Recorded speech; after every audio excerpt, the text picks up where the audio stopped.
Je m'appelle Valérie, j'ai 69 ans, et jamais je n'aurais imaginé découvrir à 68 ans que mon mari, depuis 45 ans, avait falsifié des documents médicaux pour me faire déclarer folle, volé plus de 50 000 € de nos économies, signé un Pacs avec notre voisine en utilisant de faux papiers, et entretenait en plus des relations avec 4 autres femmes qui l'escroquaient également.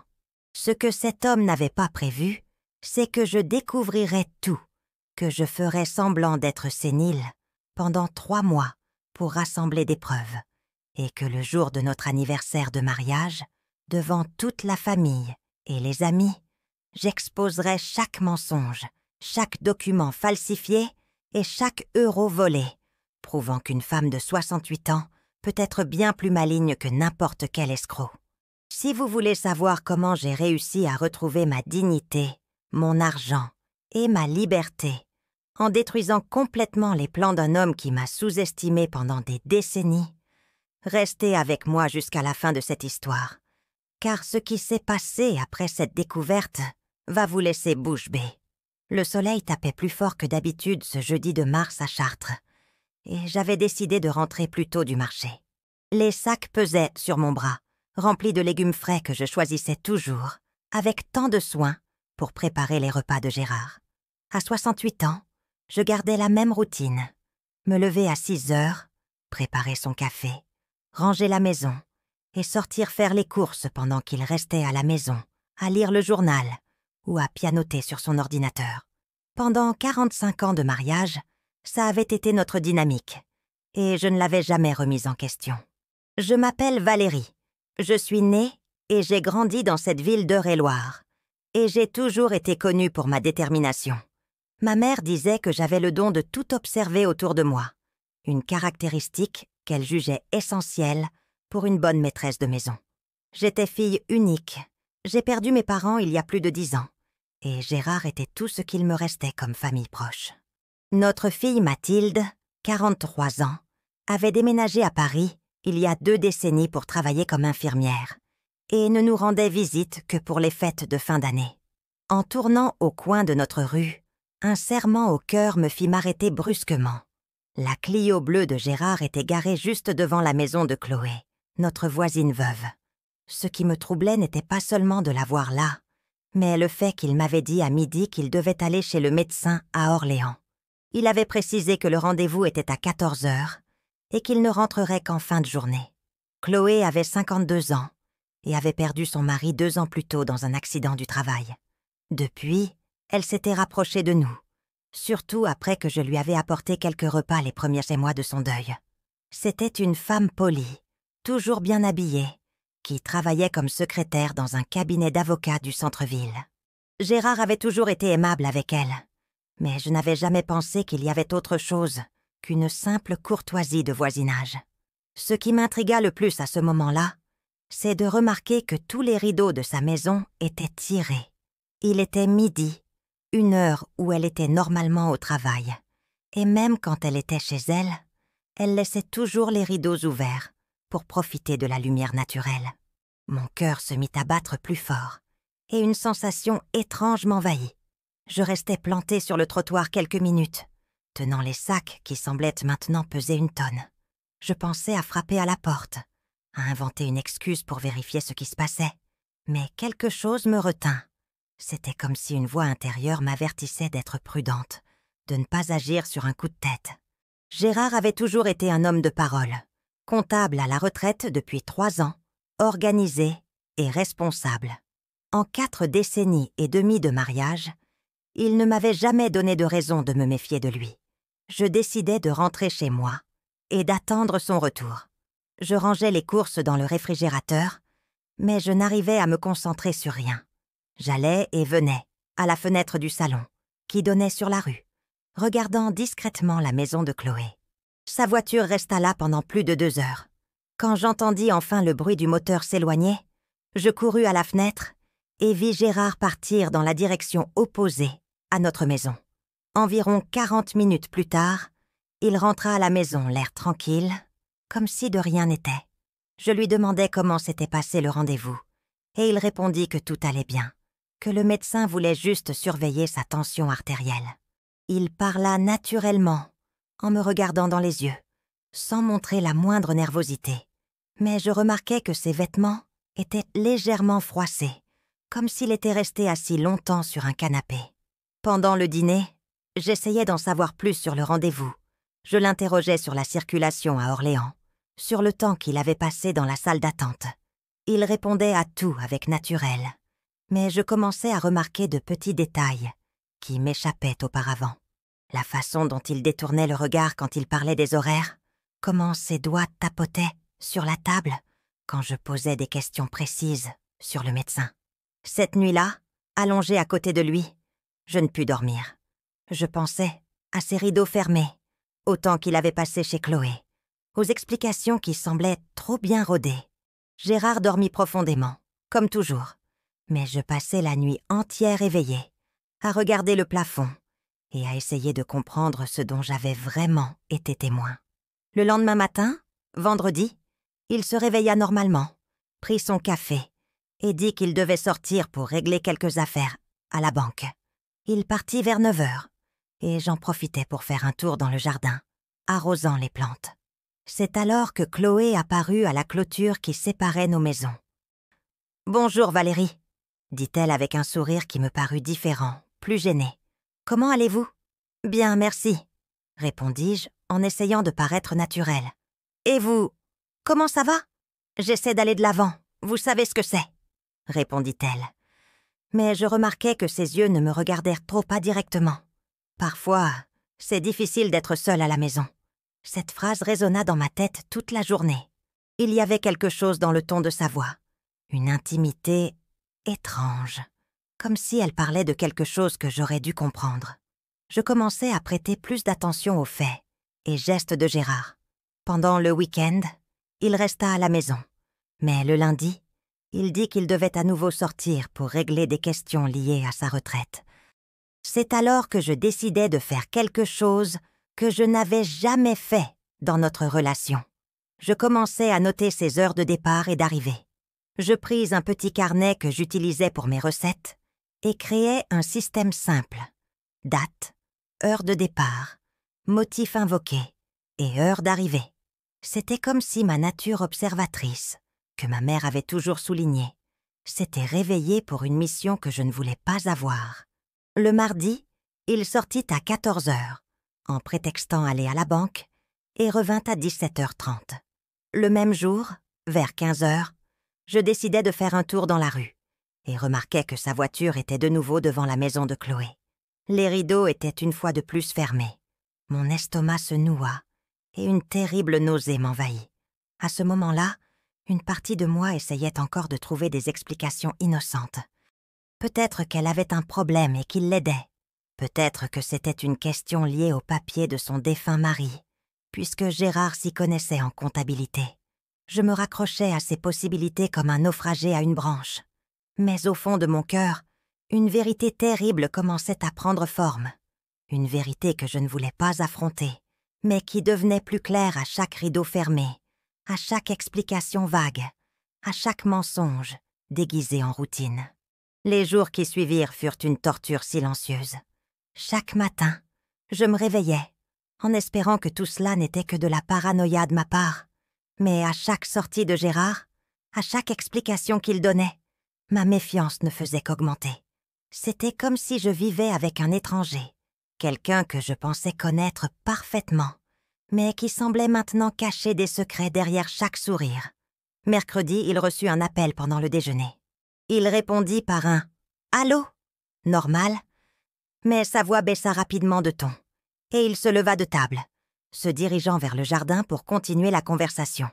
À travers la fenêtre de la cuisine, je l'observais gesticuler de manière animée, ce qu'il n'avait pas fait depuis des années en me parlant. Quand il revint, il dit que c'était un ancien client qui avait des questions sur sa déclaration de revenus. « Mais ce n'est pas la période des déclarations », commentai-je, en essayant de paraître désinvolte. « Il prépare ses documents pour l'année prochaine », répondit-il rapidement, mais je remarquai que ses mains tremblaient légèrement en prenant sa fourchette. Cet après-midi-là, je décidai de faire quelque chose que je n'avais jamais fait, le suivre. J'attendis qu'il parte en voiture et, 15 minutes plus tard, je pris le bus qui faisait le trajet jusqu'au centre-ville. Mon cœur battait si fort que j'étais sûre que les autres passagers pouvaient l'entendre.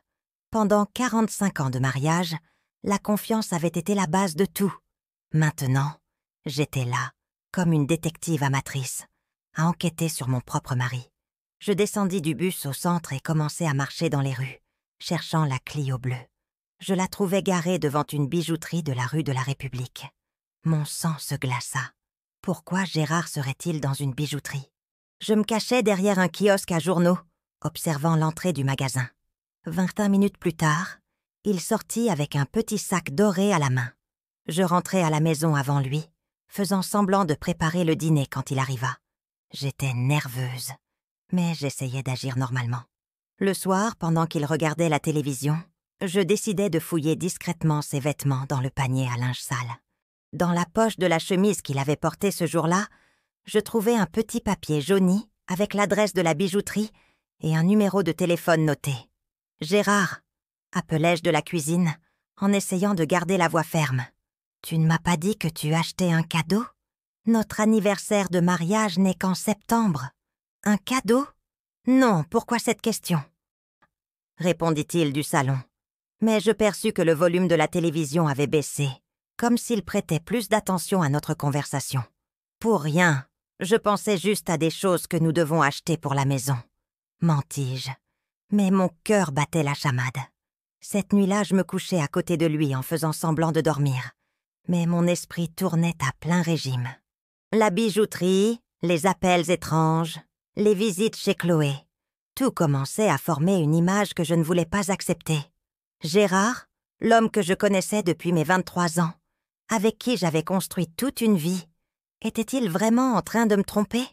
Jeudi matin, il dit qu'il devait à nouveau aller chez le médecin. Cette fois, je décidai de vérifier. J'attendis qu'il parte et j'appelai le cabinet médical qu'il fréquentait à Orléans. Ma voix tremblait quand je demandais si M. Gérard Dubois avait un rendez-vous prévu pour ce jour-là. « Non, madame. Monsieur Dubois n'a pas de rendez-vous chez nous depuis plus de 2 mois, » répondit la réceptionniste.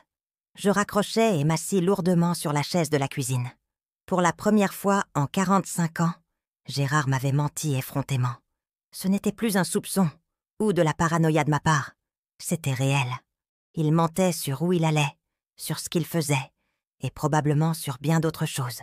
Les larmes coulèrent sans que je puisse les contrôler. Je pleurais là, seule dans la cuisine, sentant comme si 45 ans de ma vie étaient en train d'être détruits par les mensonges d'une personne en qui j'avais eu une confiance aveugle. C'était une douleur physique, comme si quelqu'un me serrait le cœur à pleine main. Quand je me ressaisis, une colère froide commença à remplacer la tristesse. Si Gérard me trompait, je devais découvrir toute la vérité. Je ne pouvais plus faire semblant de ne rien savoir. Je pris le carnet où je notais ses horaires et commençai à élaborer un plan. J'avais besoin de preuves concrètes avant de le confronter.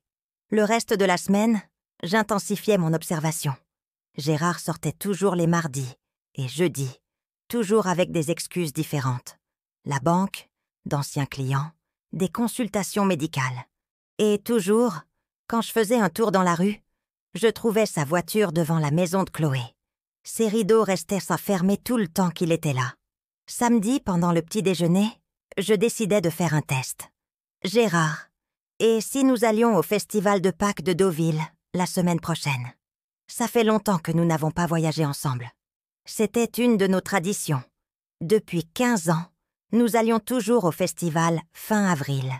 C'était l'un des moments de l'année que j'attendais le plus, quand nous séjournions dans une charmante auberge et assistions au concert ensemble. « Ça ne va pas être possible, Valérie, » répondit-il sans même lever les yeux de son journal.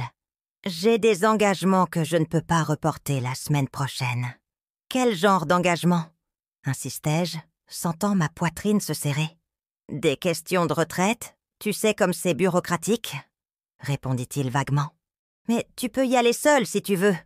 Ça te fera du bien de sortir un peu. » À ce moment-là, quelque chose se brisa en moi. En 15 ans, nous n'avions jamais manqué le festival. C'était sacré pour nous. Et maintenant, il me suggérait d'y aller seul, comme si notre tradition ne signifiait rien pour lui. comme si je ne signifiais rien pour lui. « D'accord, » répondis-je, en essayant de cacher la douleur dans ma voix. « J'irai seule, alors. » Les jours suivants, j'organisais le voyage à Deauville. Je réservais une chambre dans la même auberge que d'habitude. J'achetais des billets pour les concerts. Gérard commenta à peine mon voyage, ce qui me blessa encore plus. Avant, il s'inquiétait quand je sortais seule, même si c'était juste pour rendre visite à une cousine dans une ville voisine. Le mardi précédant le voyage, il se passa quelque chose qui changea tout. J'arrosais les plantes du jardin quand j'entendis Chloé discuter avec une voisine de l'autre côté de la rue. Elle ne savait nada pas que j'étais là, cachée derrière la haie. « Vous avez vu comme il a été attentionné avec moi ?» disait Chloé. « Après si longtemps seule, ça fait du bien d'avoir quelqu'un qui se soucie de vous. »« Mais Chloé, il est marié !» répondit l'autre voisine, Madame Dubois. « Les choses ne sont pas toujours ce qu'elles semblent être, » répliqua Chloé d'un ton mystérieux. « Parfois, les gens vivent ensemble par habitude, pas par amour. Mon sang ne fit qu'un tour. Comment osait-elle parler de mon mariage? Comment osait-elle insinuer que Gérard ne m'aimait pas? Je serrais fort le tuyau d'arrosage pour ne pas sortir de là et la confronter sur le champ. Mais une partie rationnelle de mon esprit me disait d'attendre, de rassembler plus d'informations avant d'agir.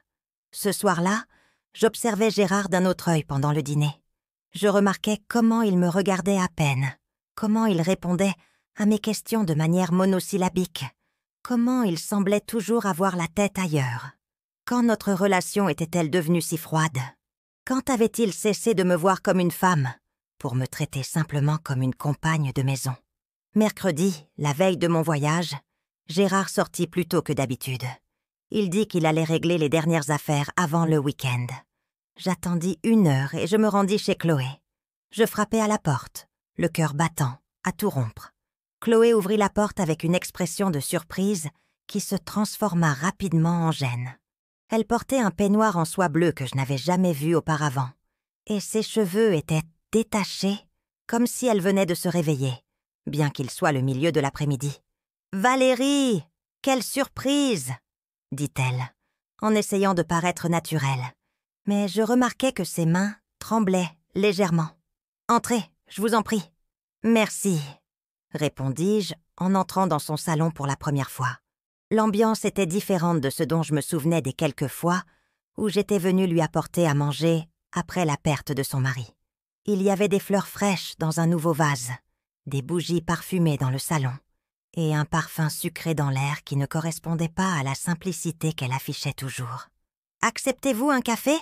offrit-elle. Mais je perçus qu'elle évitait mon regard direct. « Non, merci. En fait, je suis venue parce que j'ai une question à vous poser. » dis-je, sentant mon cœur battre si fort qu'il semblait vouloir sortir de ma poitrine. « Bien sûr, allez-y, » répondit-elle, en s'asseyant dans le fauteuil en face du canapé où je m'étais installée. « Avez-vous beaucoup vu Gérard ces derniers temps ?» demandai-je directement, en observant chaque micro-expression de son visage. Le silence qui suivit fut assourdissant. Chloé ouvrit et ferma la bouche plusieurs fois, comme un poisson hors de l'eau. Ses joues devinrent rouges, et elle commença à se tortiller nerveusement les mains. « Il m'a aidé avec quelques questions administratives, » répondit-elle finalement. « Vous savez, les papiers de Ronaldo, les questions de pension. Et cette aide doit se faire avec les rideaux fermés, » rétorquai-je, ma voix plus ferme que je ne l'aurais cru. Cette fois, son visage devint complètement blanc. Elle se leva brusquement et commença à arpenter le salon, comme si elle cherchait une issue. « Valérie, ce n'est pas ce que vous pensez, » bégaya-t-elle. « Alors, expliquez-moi ce que c'est, » dis-je en me levant aussi. « Parce que j'ai vu sa voiture ici plusieurs fois, toujours quand il me dit qu'il est ailleurs, toujours avec vos rideaux fermés. Et aujourd'hui même, je vous ai entendu discuter avec Madame Dubois de quelqu'un qui a été attentionné avec vous. » Chloé cessa de marcher et me regarda avec des larmes dans les yeux.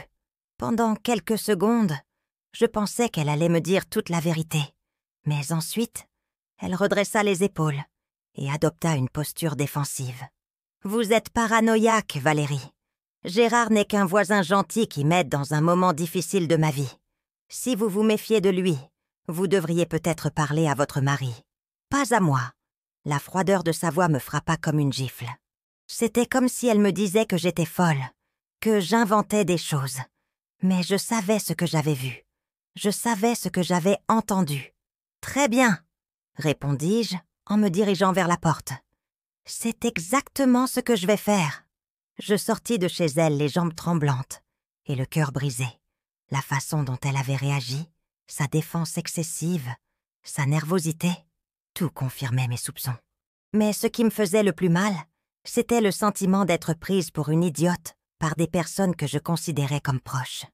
Je rentrais chez moi et passais le reste de la journée à essayer de mettre de l'ordre dans mes pensées. Gérard arriva en fin d'après-midi comme toujours, m'embrassa rapidement sur le front et alla prendre sa douche. Pendant le dîner, il était plus bavard que d'habitude, racontant des détails sur la banque, sur les gens qu'il avait rencontrés au centre-ville. C'était comme s'il essayait de compenser quelque chose. « Comment s'est passé ton après-midi » demanda-t-il pendant que nous mangions. « Normal, » répondis-je pour le tester. J'ai un peu discuté avec Chloé. Je remarquai qu'il s'étouffa légèrement avec sa nourriture, mais il se reprit rapidement. « Ah oui? Et comment va-t-elle » demanda-t-il, mais son ton était faussement désinvolte. Ne manquez pas les prochaines vidéos. Abonnez-vous maintenant et activez la cloche pour être informé. Retour à l'histoire. Bien. Elle a mentionné que tu l'as aidée avec quelques papiers, continuai-je en observant sa réaction. Oui, la pauvre. Veuve, sans trop comprendre la bureaucratie. C'est le moins que je puisse faire en tant que voisin, répondit-il. Mais je remarquai que ses mains tremblaient légèrement quand il porta la fourchette à sa bouche. Cette nuit-là, je fis semblant de dormir, et j'observais Gérard. Il était agité, se tournant et se retournant, soupirant constamment.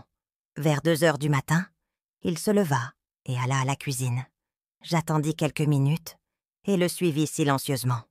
Je le trouvai assis à table, la tête entre les mains. « Tu n'arrives pas à dormir ?» demandai-je, le faisant sursauter. « Ah, tu m'as fait peur, » dit-il en essayant de sourire. « Je suis juste venu boire un peu d'eau. Retourne te coucher. Tu dois te reposer pour ton voyage demain. »« Tu es sûr de ne pas vouloir venir avec moi à Deauville ?» tentai-je une dernière fois. « J'en suis sûr. Profites-en, tu mérites quelques jours de repos, » répondit-il. Mais il y avait quelque chose d'étrange dans le ton de sa voix, comme s'il était soulagé de mon départ.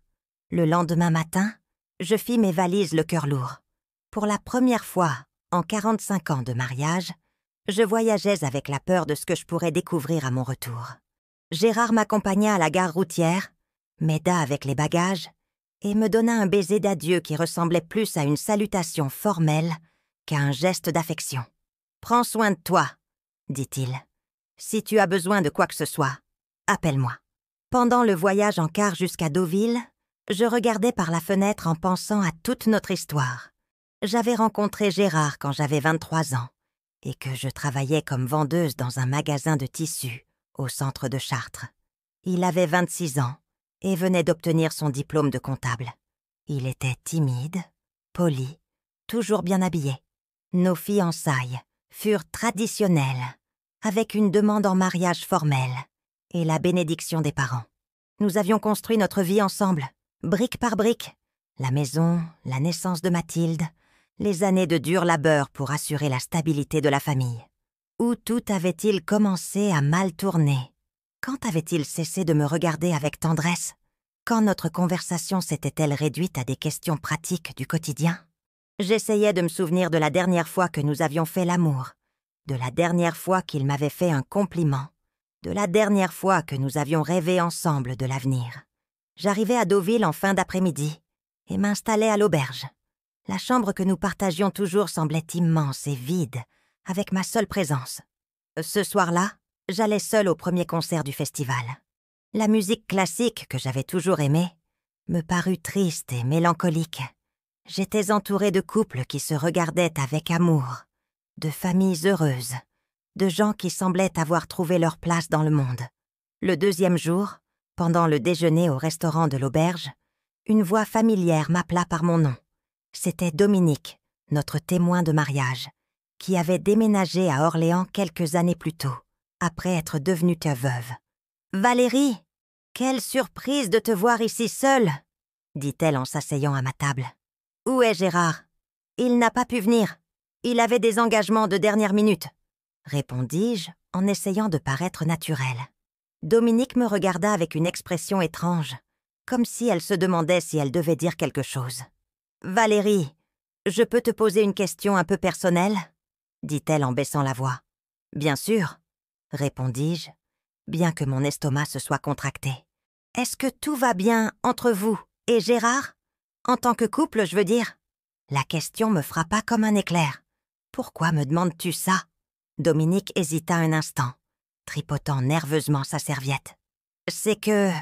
la semaine dernière, j'étais à Orléans. Je déjeunais avec ma fille dans ce restaurant chic près du centre commercial. Et j'y ai vu Gérard. Mon cœur s'arrêta. « Tu l'as vu là-bas? Tu es sûre? »« Certaine. Il était à une table réservée, très bien habillé, avec une femme élégante. Ils n'étaient-ce que tous les deux. Et... eh bien, il semblait très intime. Elle lui tenait la main sur la table, tu vois. Le monde se mit à tourner autour de moi. Je me cramponnais au bord de la table pour ne pas m'évanouir. « Comment était cette femme ?» réussis-je à demander. Brune, cheveux ondulés, la cinquantaine. Elle portait une jolie robe bleue et un bijou au cou qui brillait beaucoup. Il semblait en fêter quelque chose. La description correspondait parfaitement à Chloé. Et le bijou au cou, était-ce l'achat de la bijouterie dont j'avais été témoin? « Valérie, ça va? Tu es toute pâle ?» demanda Dominique, inquiète. « Ça va !» mentis-je. « Juste un petit vertige. Ça doit être l'air de la mer. » Nous passâmes le reste du déjeuner à parler d'autre chose. Mais j'avais du mal à me concentrer. Mon esprit était en ébullition, traitant cette nouvelle information. Gérard ne se contentait pas de rendre visite à Chloé chez elle. Il l'emmenait aussi dîner dans des restaurants chics. Il dépensait notre argent avec elle, lui achetait des bijoux, menait une double vie que je n'aurais jamais cru possible. Cet après-midi-là, j'annulais tous les concerts restants et retournais dans ma chambre. Je devais rentrer à Chartres immédiatement. Je devais confronter Gérard avec toutes les preuves que j'avais rassemblées. Je ne pouvais plus faire semblant de ne rien savoir. Je rentrais à Chartres par le premier, car du lendemain matin, le cœur martelant dans ma poitrine et les mains moites. Pendant les 3 heures de voyage, je répétais mentalement ce que j'allais dire à Gérard. Comment confronter quelqu'un avec qui j'avais partagé près d'un demi-siècle de vie? Comment accuser de trahison l'homme que j'avais toujours considéré comme le plus honnête que je connaisse? J'arrivai à la maison vers 10 heures du matin. Sa voiture n'était pas dans le garage, ce qui signifiait qu'il était sorti. J'entrai par la porte d'entrée et sentis immédiatement que quelque chose était différent. Il y avait un parfum dans l'air, le même que j'avais senti chez Chloé. Mon estomac se noua. Je laissai mes valises dans le salon et commençai à observer la maison d'un autre œil. Sur l'évier de la cuisine, il y avait 2 tasses de café sales, alors que Gérard laissait toujours tout propre après le petit déjeuner. Sur le canapé du salon, les coussins étaient en désordre d'une manière qui ne lui ressemblait pas. Et dans la chambre, notre chambre, il y avait une empreinte différente sur le côté du lit qui était théoriquement le mien. Je m'assis au bord du lit et laissai enfin les larmes couler. Je pleurais pour tout ce que je perdais, pour toutes ces années qui semblaient maintenant avoir été un mensonge, pour la naïveté d'avoir tant fait confiance à quelqu'un qui me trahissait dans ma propre maison. C'était une douleur physique, comme si on m'arrachait des morceaux de la poitrine. Le bruit de la clé dans la serrure me fit sécher rapidement mes larmes. Gérard entra en sifflotant, ce qu'il n'avait pas fait depuis des années. Quand il me vit assise dans le salon, son visage changea complètement. « Valérie, tu es rentrée tôt, » dit-il. Et pour la première fois, je décelai de la panique dans sa voix. « Il s'est passé quelque chose? Tu n'as pas aimé le festival? »« Il faut qu'on parle, » répondis-je, ma voix sortant plus ferme que je ne l'aurais cru. « Parler de quoi ?» demanda-t-il, mais il se dirigeait déjà vers la chambre, comme s'il voulait y vérifier quelque chose. « De toi et de Chloé. » Gérard s'arrêta au milieu du couloir comme s'il avait reçu un choc électrique. Lentement, il se tourna pour me faire face. Pendant quelques secondes, je vis dans ses yeux l'homme que je connaissais, effrayé et vulnérable. Mais cette expression fut bientôt remplacée par quelque chose que je n'avais jamais vu auparavant. Une froideur calculatrice. « Je ne vois pas de quoi tu parles », dit-il, en essayant de paraître convaincant. « Tu sais exactement de quoi je parle », rétorquai-je en me levant du canapé. « J'ai vu ta voiture devant chez elle plusieurs fois. Je sais que tu as menti sur les rendez-vous chez le médecin. Et je suis au courant pour le restaurant à Orléans. » Cette fois, il ne put cacher sa surprise. Son visage blêmit, et il s'appuya contre le mur du couloir. « Qui t'a parlé du restaurant ?» demanda-t-il. Et je réalisais qu'il venait de se trahir. « Ça n'a pas d'importance. Ce qui importe, c'est que pendant 45 ans, je t'ai fait une confiance aveugle, et tu me trompes avec notre voisine. » dis-je, ma voix commençant à trembler de colère.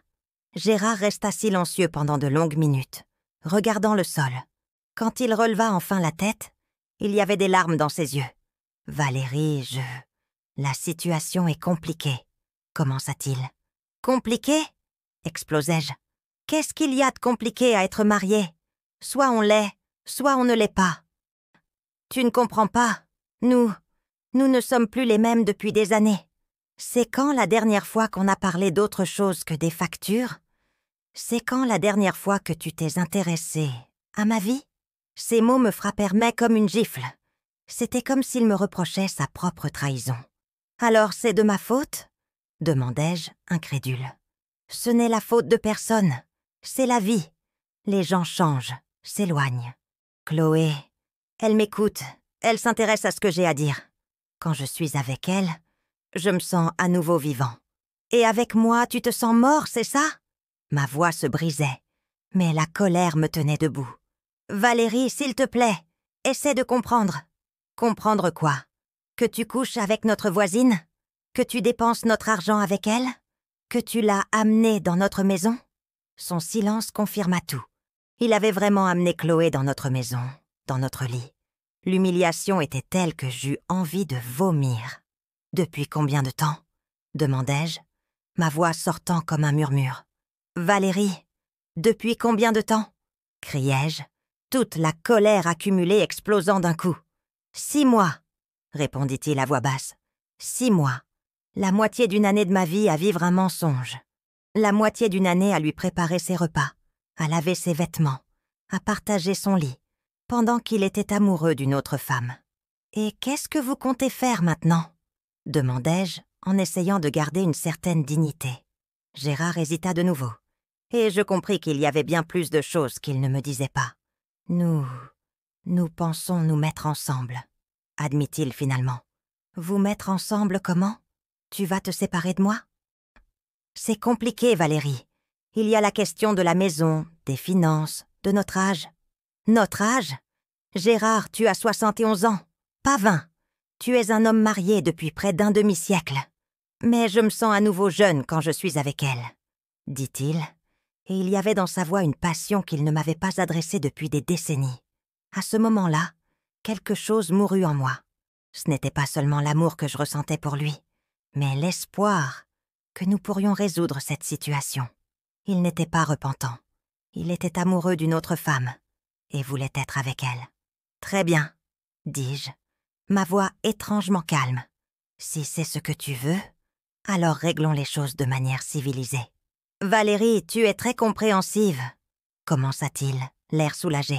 « Je ne suis pas compréhensive, je suis pratique, » l'interrompis-je. « Mais avant de décider quoi que ce soit, je veux savoir exactement où en sont nos finances. » Une expression étrange passa sur son visage. « Nos finances vont bien.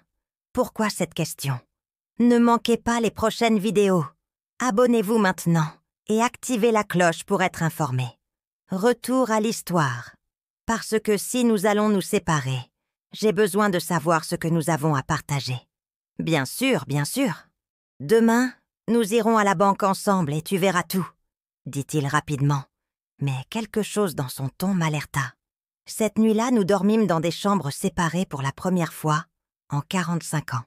Moi dans notre chambre, lui dans la chambre d'amis. Je restais éveillée toute la nuit, écoutant les bruits de la maison, pensant à comment ma vie avait complètement changé en quelques heures.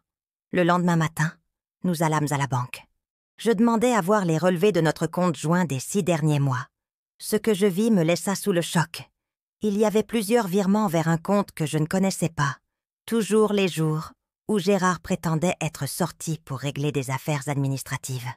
Les montants n'étaient pas énormes, individuellement, mais additionnés, ils atteignaient plus de 5 000 €. « Gérard, que sont ces virements ?» demandai-je en montrant les relevés. Il regarda les papiers et devint visiblement nerveux. « Ce sont des investissements que j'ai faits pour garantir notre retraite. »« Des investissements sur quel compte ?» insistai-je. « C'est compliqué à expliquer. »« Explique !» dis-je fermement. « Je veux savoir où est passé notre argent. » C'est alors que la bombe explosa. Le directeur de l'agence, qui connaissait notre famille depuis des années, expliqua que les virements avaient été faits vers un compte au nom de Chloé Martin. « Chloé Martin ?» répétai-je, incrédule. « Elle a changé de nom de famille ?» Gérard était en sueur. « Valérie, je peux expliquer. Tu lui as donné ton nom de famille ?» Ma voix sortit comme un cri, faisant se retourner tout le monde dans la banque. Nous sortîmes de la banque en silence. Dans la voiture, j'explosai enfin.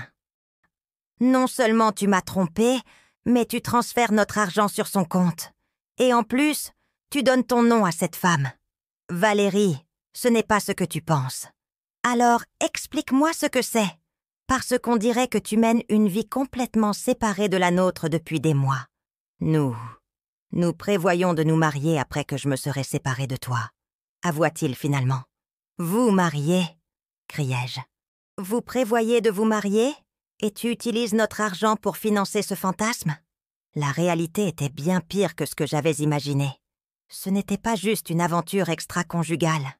Gérard était en train de construire une nouvelle vie avec Chloé en utilisant l'argent que nous avions économisé ensemble pendant des décennies de dur labeur. « Et quoi d'autre que tu ne m'as pas dit ?»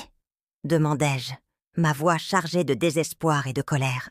Son silence fut la réponse dont j'avais besoin. Il y avait bien plus de secrets derrière cette histoire. Les jours qui suivirent la confrontation furent les pires de ma vie.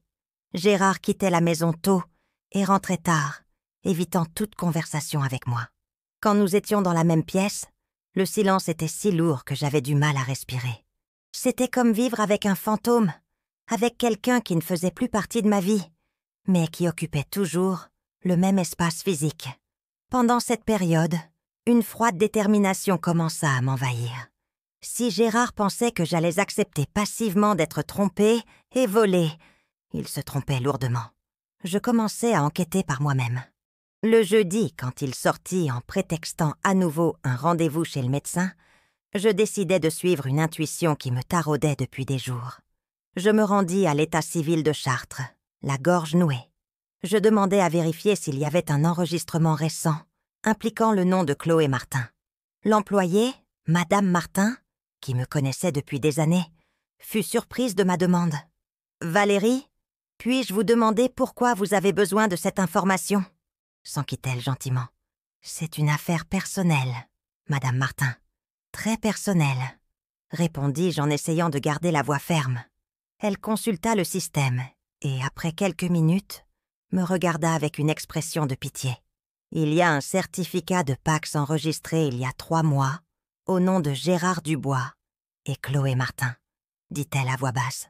Le sol se déroba sous mes pieds. Un Pacs, il y a 3 mois. Pendant que je lui préparais son déjeuner tous les jours, que je lavais ses vêtements, que je dormais à côté de lui, Gérard avait officialisé une union avec une autre femme. « Comment est-ce possible ?» demandai-je, ma voix n'étant plus qu'un murmure. « Il est marié avec moi. Valérie, je suis désolée. Légalement, cela n'aurait pas dû être possible sans la dissolution du mariage précédent.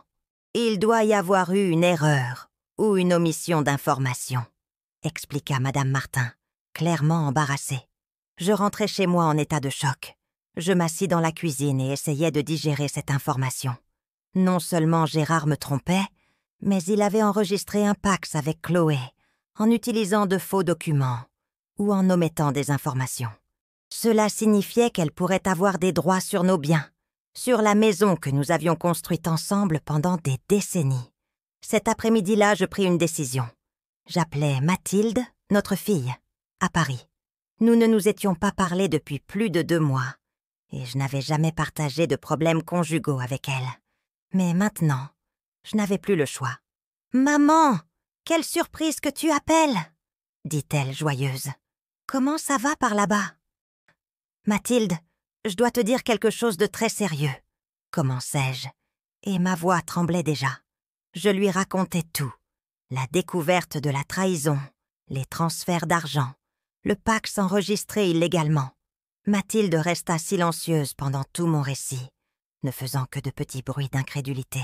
« Maman, c'est très grave, » dit-elle finalement. « Papa pourrait être en train de commettre plusieurs délits.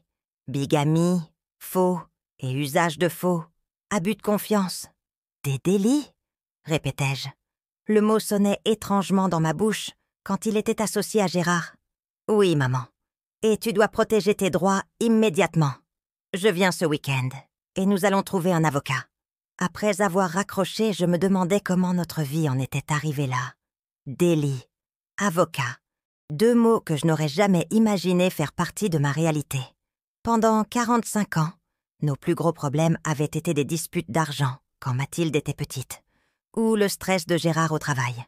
Maintenant, je découvrais que mon mari était capable de falsifier des documents et de transférer notre patrimoine à une autre femme. Vendredi, je décidai de faire une chose que je n'avais jamais faite. Je fouillais son bureau à la maison. Gérard avait toujours été très organisé avec ses papiers, mais il gardait tout sous clé dans un tiroir du bureau. Je savais où il cachait la clé, mais je n'avais jamais violé son intimité. J'ouvris le tiroir les mains tremblantes. À l'intérieur, il y avait des dossiers classés par sujet. Retraite, documents de la maison, assurance. Mais il y avait un nouveau dossier que je ne reconnus pas, marqué seulement de CM. Je l'ouvris, le cœur battant à tout rompre. À l'intérieur du dossier, il y avait des copies de tous les documents que Chloé avait utilisés pour l'enregistrement du Pacs, y compris une fausse déclaration sur l'honneur attestant que Gérard était célibataire. Il y avait aussi un compromis de vente pour une maison à Dreux, d'une valeur de 120 000 €, dont 80 à 1000 avaient été payés comptant avec de l'argent que je reconnus comme étant le nôtre. Mais ce qui me choqua le plus fut de trouver des copies de virements bancaires que je ne connaissais pas. En plus du compte joint que nous avions, Gérard avait ouvert un compte individuel et y virait de l'argent systématiquement depuis plus d'1 an. Le montant total approchait les 200 000 €, pratiquement toutes les économies de notre vie. Au fond du dossier, je trouvais quelque chose qui me fit m'asseoir lourdement sur la chaise. Un faux rapport médical à mon nom, attestant que je souffrais de démence sénile et que je n'avais pas la capacité de gérer mes finances. Le document était signé par un médecin que je n'avais jamais consulté. Les larmes coulèrent avec force. Gérard ne se contentait pas de me tromper et de me voler. Il mettait en place une stratégie pour me faire déclarer mentalement incapable, probablement pour prendre le contrôle total de nos biens. C'était une trahison si profonde et calculée que j'avais du mal à croire que l'homme qui dormait à mes côtés depuis des décennies était capable d'une telle chose. Je pris des photos de tous les documents, avec le smartphone que Mathilde m'avait offert à Noël. Mes mains tremblaient tellement que je dus m'y reprendre à plusieurs fois pour que les images soient nettes. Je remis tout exactement comme c'était, fermai le tiroir à clé et retournai à la cuisine. Quand Gérard rentra ce soir-là, je préparais le dîner comme si de rien n'était. Il parut surpris de mon apparente normalité. « Comment s'est passée ta journée ?» demanda-t-il, en essayant de paraître désinvolte. « Normal, » répondis-je, sans le regarder. « Et la tienne ? Comment s'est passée la consultation médicale ? » « Bien, bien.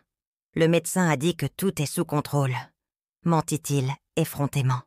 À ce moment-là, en le regardant mentir avec une telle facilité, je réalisais que je ne connaissais pas vraiment l'homme avec qui j'avais partagé près de la moitié de ma vie. Combien d'autres mensonges m'avait-il racontés au fil des ans? Combien de fois avais-je cru aveuglément à des histoires inventées? Pendant le dîner, il essaya d'engager la conversation sur des sujets quotidiens, mais je ne répondais que par monosyllabes. Mon esprit était concentré sur le traitement de tout ce que j'avais découvert et sur la planification de mes prochaines étapes. « Valérie, tu es étrange aujourd'hui, » commenta-t-il. « Je suis juste fatiguée, » répondis-je en le regardant enfin dans les yeux. Très fatiguée. Il y avait une ironie amère dans cette phrase. J'étais vraiment fatiguée. Fatiguée des mensonges.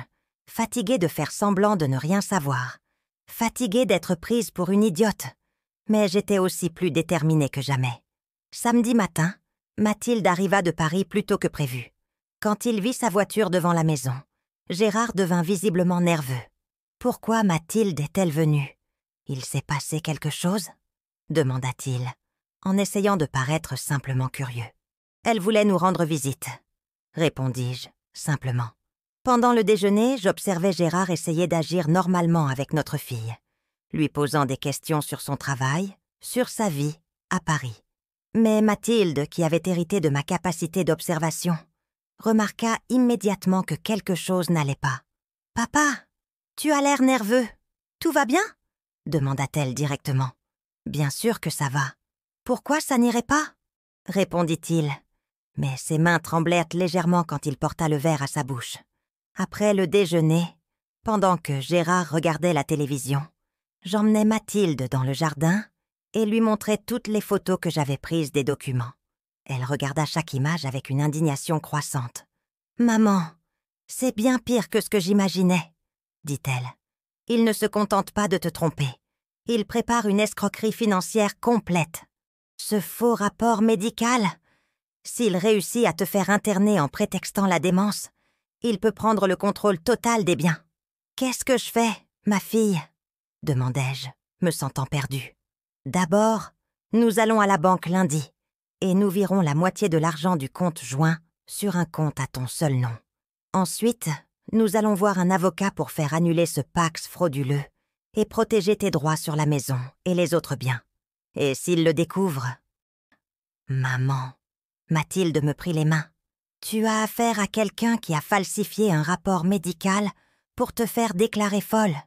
Ce n'est plus le moment d'avoir peur de le blesser. » Cette nuit-là, pendant que Gérard ronflait dans la chambre d'à côté, Mathilde et moi restâmes éveillés à planifier chaque étape de ma libération de ce cauchemar. Lundi matin, Mathilde et moi sortîmes tôt de la maison, en prétextant aller faire des courses au centre-ville. Gérard parut soulagé de notre départ, pensant probablement qu'il aurait la journée libre pour ses rendez-vous secrets. Il ne se doutait pas que nous étions en train de faire le premier pas pour démasquer toute sa supercherie. À la banque, j'expliquai la situation au directeur, Monsieur Bernard, qui connaissait notre famille depuis plus de 20 ans. Je lui montrai les photos des documents que j'avais trouvés, en particulier le faux rapport médical. Son visage devint sérieux en analysant chaque image. « Madame Dubois, c'est très grave, » dit-il en secouant la tête. « Je vais immédiatement bloquer tout mouvement important sur le compte joint sans votre autorisation expresse. Et nous allons vous ouvrir un compte individuel dès aujourd'hui. Est-il possible de récupérer l'argent qui a déjà été viré ?» demanda Mathilde. « Ne manquez pas les prochaines vidéos. Abonnez-vous maintenant et activez la cloche pour être informé. Retour à l'histoire. Nous allons essayer. Certains virements peuvent être annulés si nous parvenons à prouver la fraude. Mais cela dépendra du temps écoulé et de la coopération de l'autre banque. » Nous sortîmes de la banque avec un soulagement partiel. Au moins, maintenant, Gérard ne pourrait plus continuer à virer notre argent sans que je le sache. Mais la prochaine étape serait la plus difficile. Confronter Chloé avec toute la vérité. Nous décidâmes d'aller directement chez elle. Cette fois, je n'étais pas seule, et je n'allais plus accepter de faux fuyants. Nous frappâmes à la porte, et elle ouvrit, portant un peignoir que je reconnus immédiatement. C'était le peignoir bleu que j'avais offert à Gérard pour Noël, celui qu'il disait avoir perdu. « Valérie ?» dit-elle, clairement surprise et gênée. « Et Mathilde ? Quelle surprise ! Il faut qu'on parle, Chloé. Et cette fois, tu vas me dire toute la vérité, dis-je fermement. Je ne vois pas de quoi vous parler, tenta-t-elle de se dérober. Mais Mathilde l'interrompit. Nous sommes au courant du Pacs frauduleux. Nous sommes au courant des transferts d'argent. Nous sommes au courant de la maison à Dreux. Alors arrêtez de faire semblant, dit ma fille avec une froideur que je ne lui avais jamais vue. Chloé blêmit complètement. Pendant quelques secondes, je crus qu'elle allait s'évanouir. Finalement, elle ouvrit la porte et nous invita à entrer. « Asseyez-vous », dit-elle d'une voix tremblante. Je peux tout expliquer. » Pendant l'heure qui suivit, Chloé nous raconta une version de l'histoire qui me rendit encore plus indignée. Selon elle, Gérard lui avait dit que je souffrais d'une maladie dégénérative et que notre mariage n'était que de pure forme depuis des années. Il avait promis de prendre soin de moi jusqu'à la fin, mais voulait construire une nouvelle vie avec elle. Il m'a montré vos rapports médicaux, Valérie. Il a dit que vous perdiez la mémoire et qu'il devait gérer vos finances pour vous protéger, expliqua-t-elle entre deux sanglots. « Et vous l'avez cru ?» demandai-je, incrédule. Il m'a convaincu que c'était le mieux pour tout le monde. Il a dit que vous seriez bien soignés, que vous aviez assez d'argent pour ça, et que nous méritions d'être heureux ensemble. Heureux avec l'argent volé à une femme que vous projetiez de faire interner comme folle, dit Mathilde avec mépris. Mais c'est alors que Chloé nous raconta quelque chose qui changea complètement le cours de l'histoire. « Valérie, il y a une chose que vous devez savoir. Gérard, il ne fait pas ça seulement avec moi. » Mon cœur s'arrêta. « Que voulez-vous dire ? Il y a d'autres femmes, au moins 2 que je connais. Il utilise la même histoire avec toutes. Femme malade, mariage terminé, promesse d'une nouvelle vie ensemble. » La pièce se mit à tourner autour de moi. Quelles autres femmes ? L'une s'appelle Martine. Elle vit à Évreux. Elle est retraitée et a investi l'argent de sa pension dans une affaire qu'il disait gérer. Et il y a Ghislaine, qui a une boulangerie à Rambouillet. Elle a vendu la moitié de sa boulangerie pour investir dans une société avec lui. Mathilde et moi nous regardâmes, totalement sous le choc. Gérard n'était pas seulement un mari infidèle, c'était un escroc qui appliquait le même schéma à plusieurs femmes vulnérables. « Comment avez-vous découvert l'existence des autres ?» demanda Mathilde. « Par hasard. La semaine dernière, j'ai trouvé des messages sur son téléphone pendant qu'il était sous la douche. J'ai vu des conversations romantiques avec des noms différents, toutes avec des promesses similaires. « Et pourquoi ne m'avez-vous rien dit avant ?» demandai-je. « Parce que j'étais amoureuse de lui, et j'avais peur de perdre tout ce que j'avais investi. Il m'a convaincue de vendre ma maison et de placer l'argent dans ses affaires. Maintenant, je n'ai plus rien. La situation était bien plus grave que nous ne l'imaginions. Ce n'était pas seulement une trahison conjugale, mais un schéma criminel impliquant plusieurs victimes. Je ressentis un mélange de colère et de pitié pour Chloé. Elle aussi avait été trompée, même si elle avait participé à la trahison contre moi. « Avez-vous un moyen de contacter ces autres femmes ?» demanda Mathilde. « J'ai noté les numéros quand j'ai vu les messages, » répondit Chloé. Nous décidâmes qu'il était nécessaire de parler avec Martine et Ghislaine pour comprendre toute l'étendue du stratagème de Gérard. Chloé appela d'abord Martine, expliquant qui nous étions et lui demandant de venir à Chartres pour une conversation urgente. « Martine, vous devez savoir que vous êtes en train de vous faire avoir, » dit Chloé au téléphone. « Gérard, il est marié et il monte la même arnaque avec plusieurs femmes. » Nous pûmes entendre le cri de désespoir de Martine à l'autre bout du fil. Elle dit qu'elle viendrait le lendemain, apportant tous les documents qu'elle avait sur les investissements faits avec Gérard. L'appel à Ghislaine fut encore plus dramatique.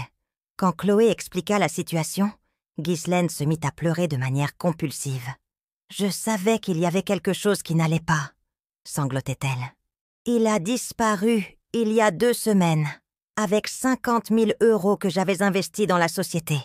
Il a dit qu'il allait à Paris pour régler des questions administratives, mais n'a plus jamais donné de nouvelles. Nous fixâmes un rendez-vous pour le lendemain, où toutes les victimes de Gérard seraient réunies. C'est alors que nous découvririons l'ampleur réelle de la fraude que mon mari commettait. Je rentrais chez moi cet après-midi-là, avec une sensation étrange. La colère était toujours là, mais maintenant mêlée à une détermination de fer. Gérard m'avait complètement sous-estimé. Il pensait qu'il pouvait m'utiliser, me voler, puis me jeter comme si je n'étais qu'un obstacle dans sa nouvelle vie. Mais il était sur le point de découvrir de quoi une femme de 68 ans était capable quand elle découvrait qu'on l'avait prise pour une idiote. Quand il rentra à la maison ce soir-là, j'agis comme si de rien n'était. Je préparais le dîner, parlais de banalités, et même souris à quelques reprises.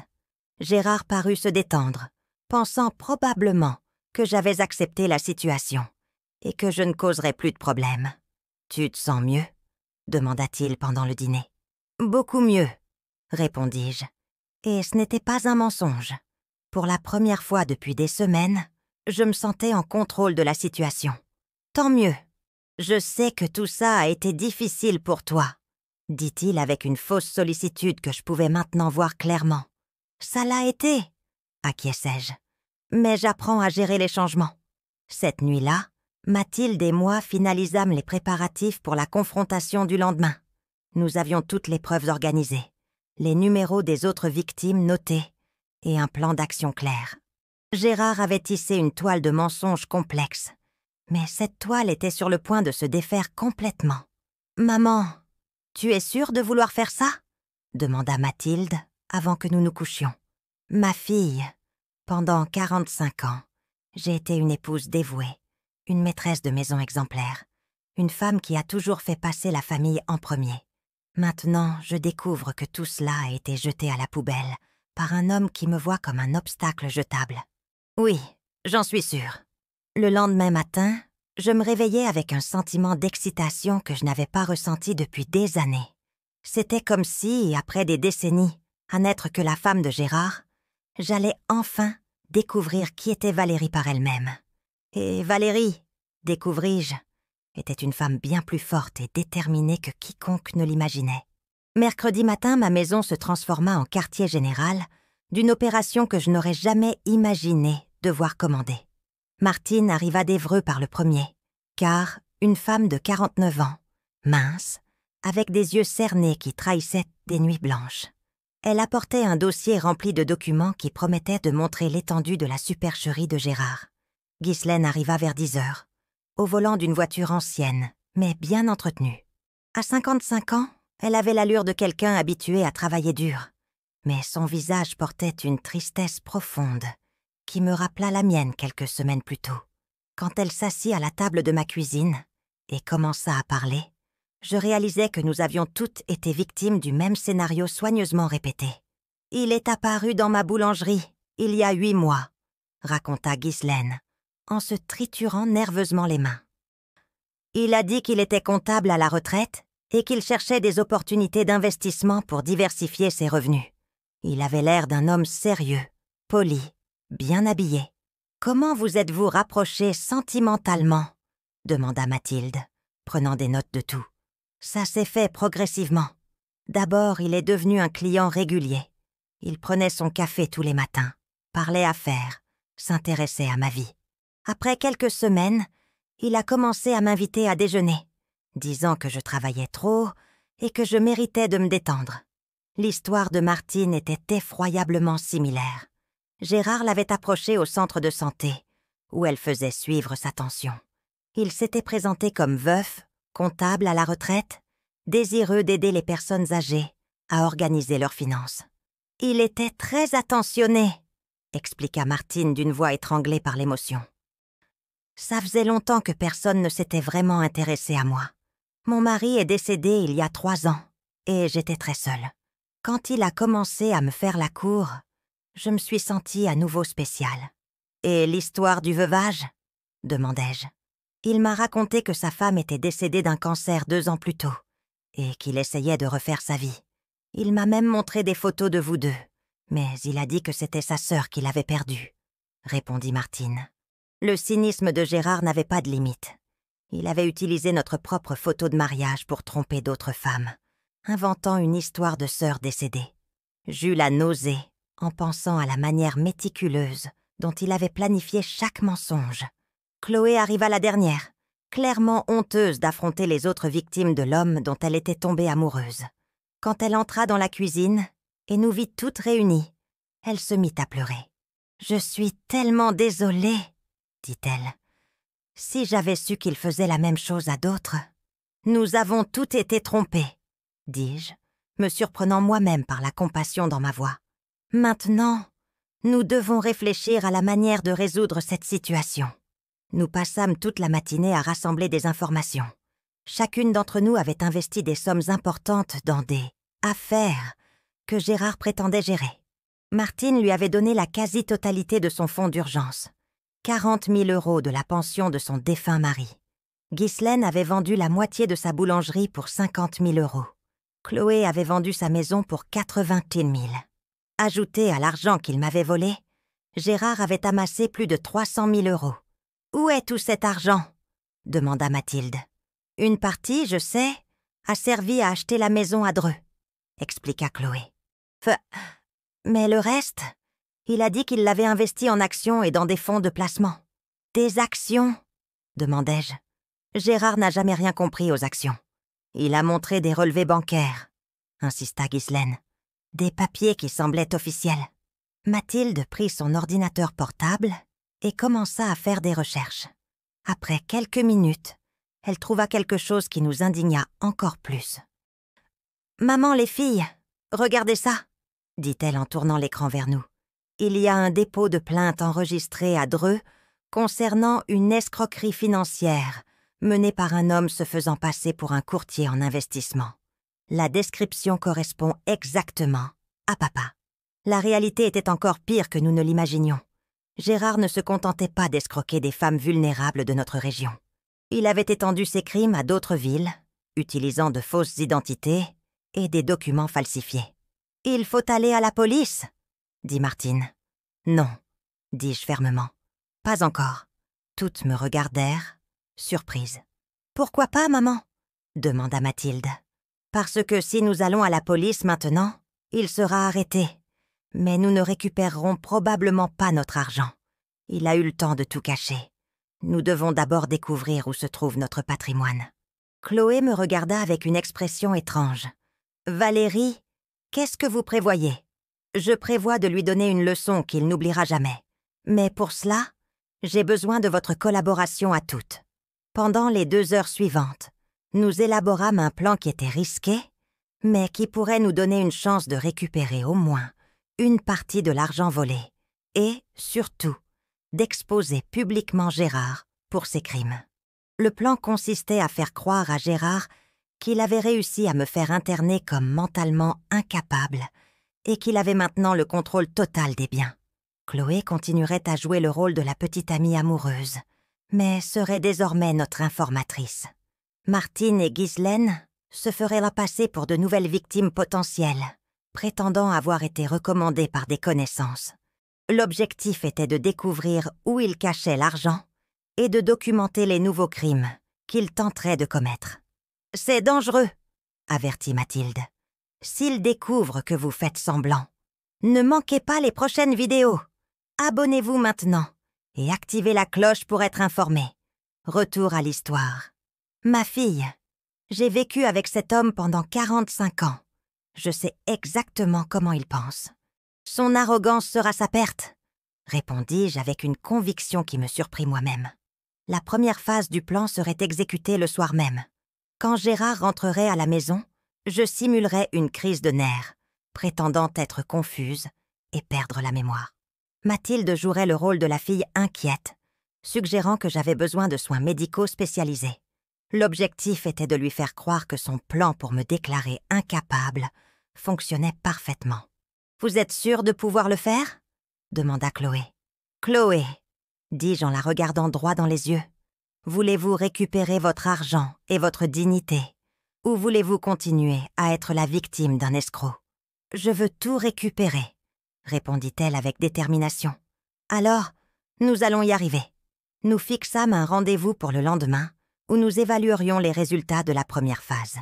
Chacune quitta ma maison avec une mission spécifique. Martine retournerait à Évreux, mais resterait joignable par téléphone. Ghislaine rentrerait à Rambouillet et commencerait à documenter tous les mensonges que Gérard avait racontés sur les investissements. Chloé continuerait à sortir avec lui, mais serait désormais nos yeux et nos oreilles.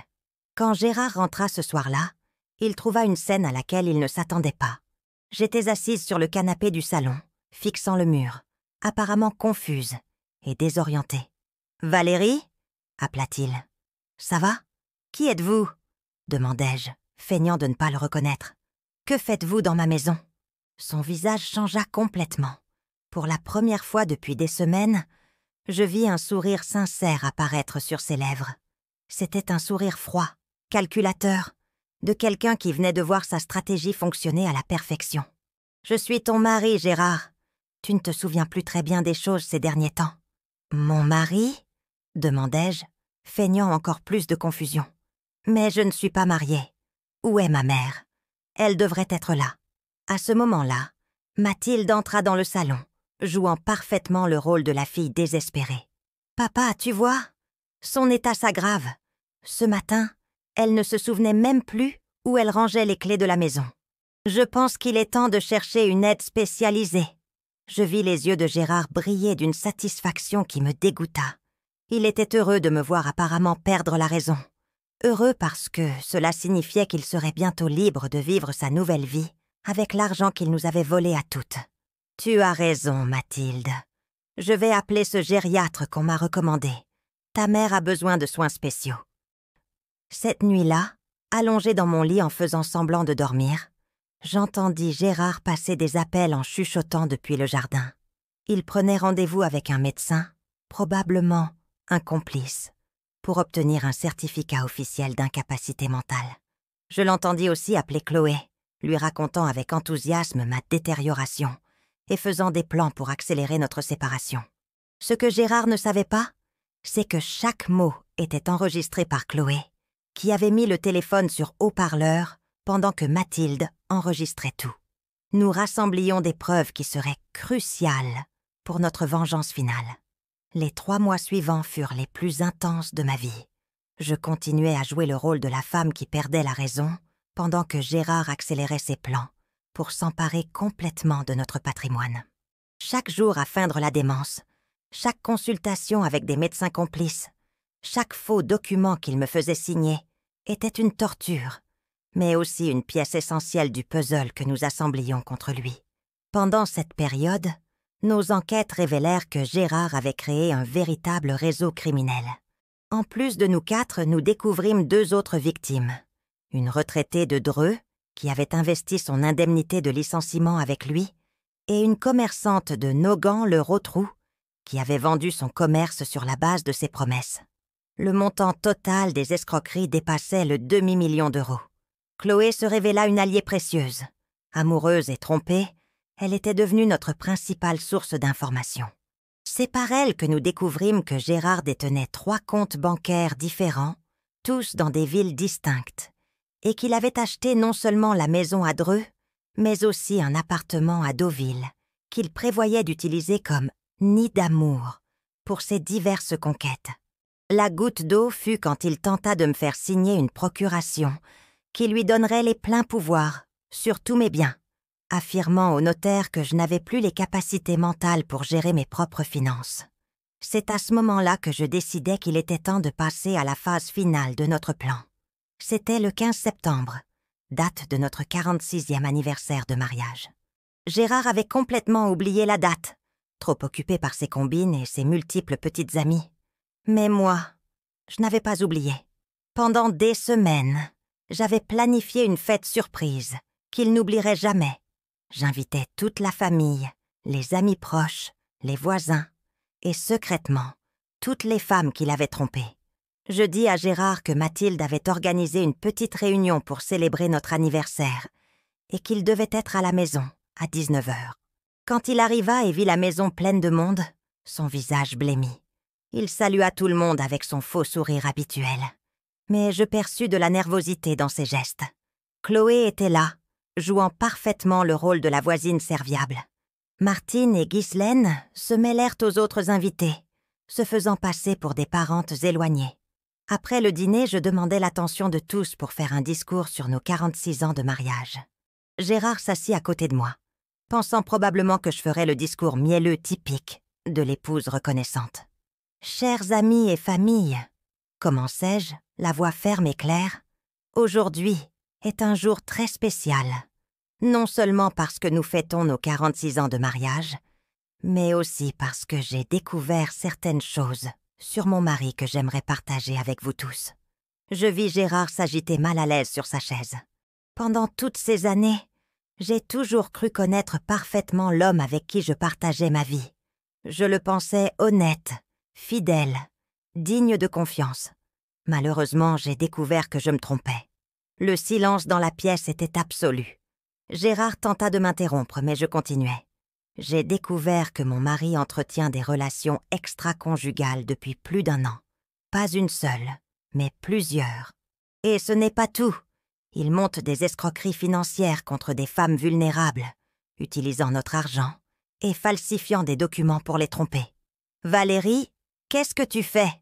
murmura Gérard, mais sa voix tremblait. « Je dis la vérité, mon chéri.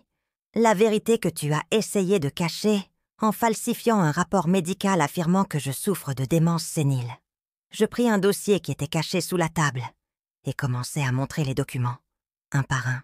Relevés bancaires, photographies, enregistrements de conversation, copies de faux documents. « J'aimerais vous présenter quelques personnes, » continuai-je. « Chloé, notre chère voisine, avec qui Gérard a signé un Pacs frauduleux il y a 6 mois. » Chloé se leva, les larmes aux yeux, et confirma tout. La pièce explosa en murmures de choc et d'indignation. Martine, d'Évreux, à qui il s'est présenté comme veuf et a volé 40 000 € de sa pension. Ghislaine, de Rambouillet, qui a perdu la moitié de sa boulangerie en croyant à ses mensonges. Chaque révélation était comme une bombe explosant dans la pièce. Gérard tenta de se lever plusieurs fois, mais notre fille Mathilde et mon beau-frère le firent se rasseoir. « Et enfin, » dis-je en prenant le document qui me faisait le plus mal à montrer, le faux rapport médical à mon nom, attestant d'une démence sénile, signé par un médecin qui ne m'a jamais examiné, afin qu'il puisse prendre le contrôle total de nos biens. Le silence qui suivit fut assourdissant. Gérard était blanc comme un linge, cherchant désespérément les sorties de la maison. « Chers amis, » continuai-je, « au cours des 3 derniers mois, j'ai fait semblant de perdre la raison pour découvrir toute l'étendue des crimes de mon mari.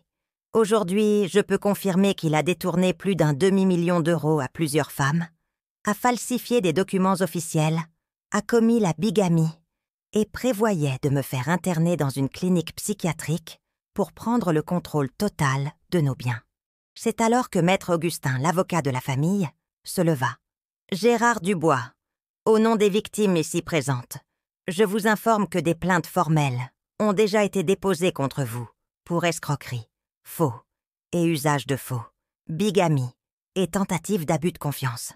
Les autorités compétentes ont déjà été notifiées et sont en route. » Comme si elle avait été invoquée, la sirène d'une voiture de la police nationale retentit dans la rue. Gérard tenta de s'enfuir, mais les invités masculins l'en empêchèrent. Quand les policiers entrèrent dans la maison, ils trouvèrent toutes les preuves organisées et les victimes prêtes à témoigner. « Valérie, s'il te plaît !» implora Gérard, alors qu'on lui passait les menottes. « Tu ne comprends pas, je peux tout expliquer. »« Il n'y a rien à expliquer, » répondis-je avec un calme qui me surprit. Pendant 45 ans, j'ai été une épouse dévouée pour un homme qui ne me voyait que comme un obstacle à ses plans criminels. Maintenant, tu vas faire face aux conséquences de tes actes. Les mois suivants furent faits de reconstruction et de justice. Gérard fut condamné à 8 ans de prison pour ses multiples crimes. La maison à Dreux fut vendue et l'argent partagé entre les victimes. L'appartement à Deauville fut également vendu aux enchères. Nous réussîmes à récupérer environ 70% de l'argent volé. Ce n'était pas tout, mais c'était suffisant pour que chacune d'entre nous puisse recommencer. Chloé déménagea à Orléans, où elle trouva un nouvel emploi et commença une thérapie pour surmonter le traumatisme. Nous restons en contact et, étonnamment, nous avons développé une amitié basée sur notre expérience commune de résilience. Martine utilisa l'argent récupéré pour ouvrir un petit commerce à Évreux. Ghislaine réussit à racheter sa boulangerie et gère aujourd'hui son affaire avec un enthousiasme renouvelé. Aujourd'hui, 1 an et demi plus tard, je vis seule dans ma maison, qui est maintenant entièrement payée et enregistrée à mon seul nom. À 69 ans, j'ai découvert une indépendance et une force que je ne me connaissais pas. J'ai repris des études grâce à un programme de l'Université du temps libre. J'ai appris à utiliser un ordinateur Et j'ai même créé un groupe de soutien pour les femmes victimes de violences financières. Mathilde est fière de dire que sa mère est devenue une sorte de légende dans la ville. La femme qui a feint la démence pour démasquer son mari escroc. Je reçois des appels d'autres villes, de femmes qui soupçonnent d'être victimes d'arnaques similaires et qui veulent des conseils pour se protéger. Je ne mentirai pas en disant que c'était facile. Il y a eu des nuits de larmes, des jours de colère, des moments où je me suis demandé si cela valait la peine de se battre. Mais j'ai découvert que la justice, quand elle arrive enfin, apporte une satisfaction qui compense toute la souffrance. Gérard est toujours en prison, et dans quelques années, quand il sortira, il trouvera un monde complètement différent. Ses victimes sont devenues des femmes fortes et indépendantes. Je suis devenue quelqu'un que je n'aurais jamais imaginé être. Une femme de 69 ans qui n'a pas peur de relever des défis, qui a construit une nouvelle vie basée sur l'honnêteté et la dignité qu'il a tenté de me voler. Aujourd'hui, quand je me regarde dans le miroir, je vois non seulement la Valérie qui a été trompée et trahie, mais aussi la Valérie qui a eu le courage de se défendre. Et cette seconde, Valérie, j'ai découvert, est bien plus forte que la première ne l'a jamais été.